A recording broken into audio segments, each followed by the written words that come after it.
Okay, what I'm working on today is I have a shelf here. This is actually one of those that you can pull out for in the base of a cabinet in the kitchen. These were ordered too wide, so I actually went through and took measurements. So now I know 20 and 1/8 is what I need for the opening for the hinges to clear. And these are more than that. So let me flip this over and we'll show you. All right, so we're going from outside edge to outside edge because I got the hinges on it, and you can see we're at, I'm going to say 20.5 here. So that means that I need to go ahead and shrink this down. So this whole thing is only going to be 20 and 1/8 wide to this edge.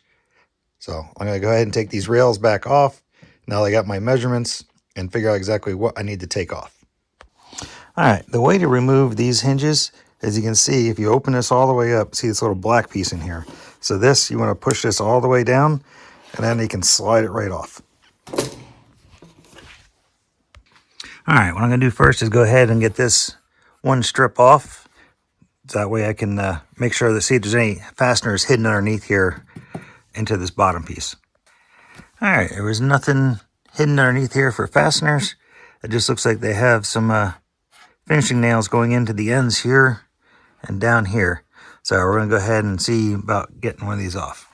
So what I ended up doing was just taking a rubber mallet and tapping on the inside of the shelf, and it basically just pops apart. You can see the little finishing nails they had holding it in. So we're going to go ahead and get this removed and get this all trimmed down. So the little finishing nails wouldn't pull out, so they're going to be cut off. I mean, really, they shouldn't be any problem for the blade.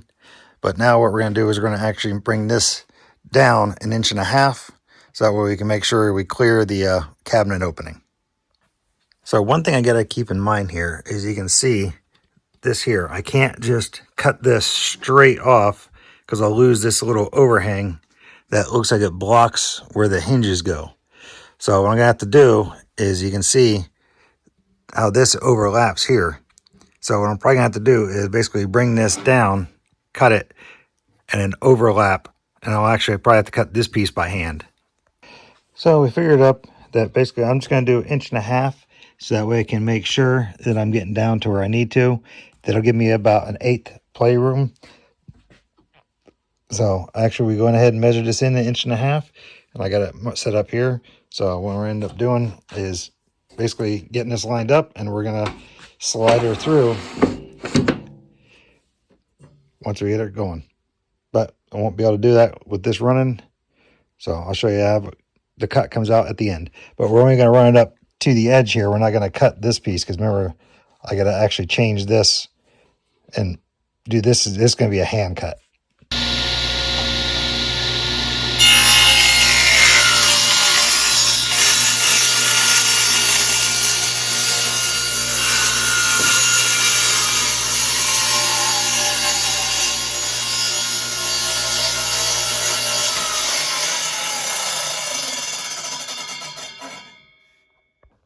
So you can see how close we got and then stopped. So from here, we're going to do the hand cut to get this, to make sure we get this proper coverage for the hinges. So to make sure I'm the same on this side and the other side, what I'm going to do is essentially put this here so you can see that's where I line up at. So now I can transition that to this side and do the same thing and then draw my line. So we have it cut all the way down. What we ended up using, I used this handsaw to cut it down to the edge here. And I already started to split it out, but I forgot to show it. So I figured I'd back up and show you. Essentially what I'm using is a wood turning tool as a chisel to essentially split this down and get it off, because I'm just guessing it's glued to this. So that's why I've been just taking it down layer by layer to see what I got underneath first. So now what we're going to do is, we got this and we got the original here. I'm going to clean this groove out, but essentially what we're going to do after I clean that, I'm going to put this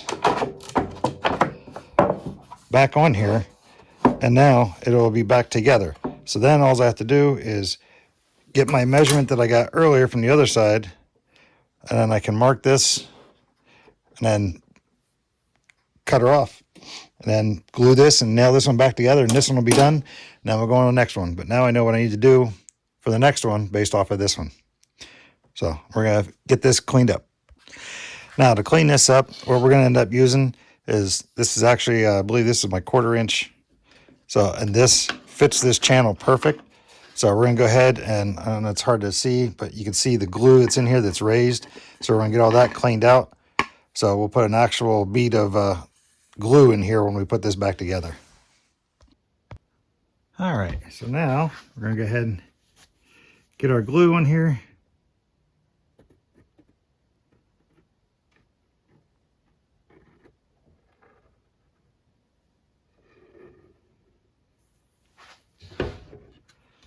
And then we got our side piece. We'll get that one.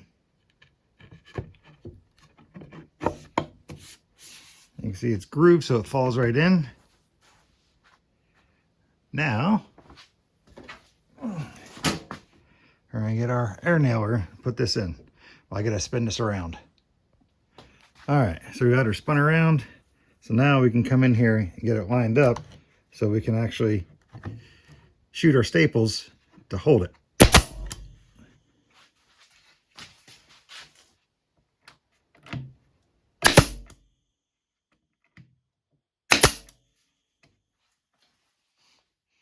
All right, we'll let the glue set up and then we'll get this side rail back on. And now since I'm using the same side piece, this hasn't been altered in any way. I already know these screw holes are already lined up. So we can literally just put our piece on and put our screws in.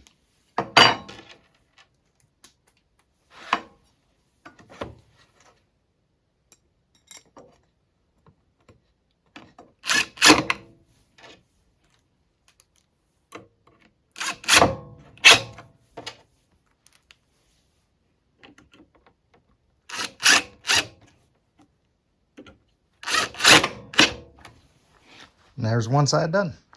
Now this drawer is done. We'll go ahead and get the other one. And if you remember earlier, we said we need to get 20 1/8. So now if we actually line this up, it's hard to tell, but we are exactly at 20 inches wide. So that gives me a 1/8 inch play between this and that one hinge. So now we're going to go ahead and do the other side. The other side, I can actually make 1/8 of an inch wider than this side. And I didn't notice until well into it here that actually I did nick down here with the blade. So we went ahead and put some wood filler in here. So once this dries up, we'll go ahead and sand this down and it'll be almost invisible. So now we will start the next drawer. So this shelf is a little bit different because this side I wanted to change out. I wanted to do this side because you can see they have one of their staples here sticking out. But this side over here is actually split open pretty good. So what I was looking at here is you can see I have the square here. This side's pretty square. But if I were to take this to the other side and line it up with everything, there's actually a gap here. I don't know if that's going to make much of a difference. But if I take this one apart, I can pull this back in and get this back in a square. So I think I'm just going to leave this. I might try to trim that off a little bit. But I think we're going to go ahead and we're going to open this side up. So just as with the other one, we're going to do the same method that seemed to work pretty well, is literally getting a rubber mallet and tapping. And that's how hard it was to make this come apart. As you can see, they have a very small bead of glue in here that wasn't even touching anything anyway. All right, so we're going to go ahead and I'm going to get this measured up, cut, and then put back together. All right, and this is how we get the glue cleaned out.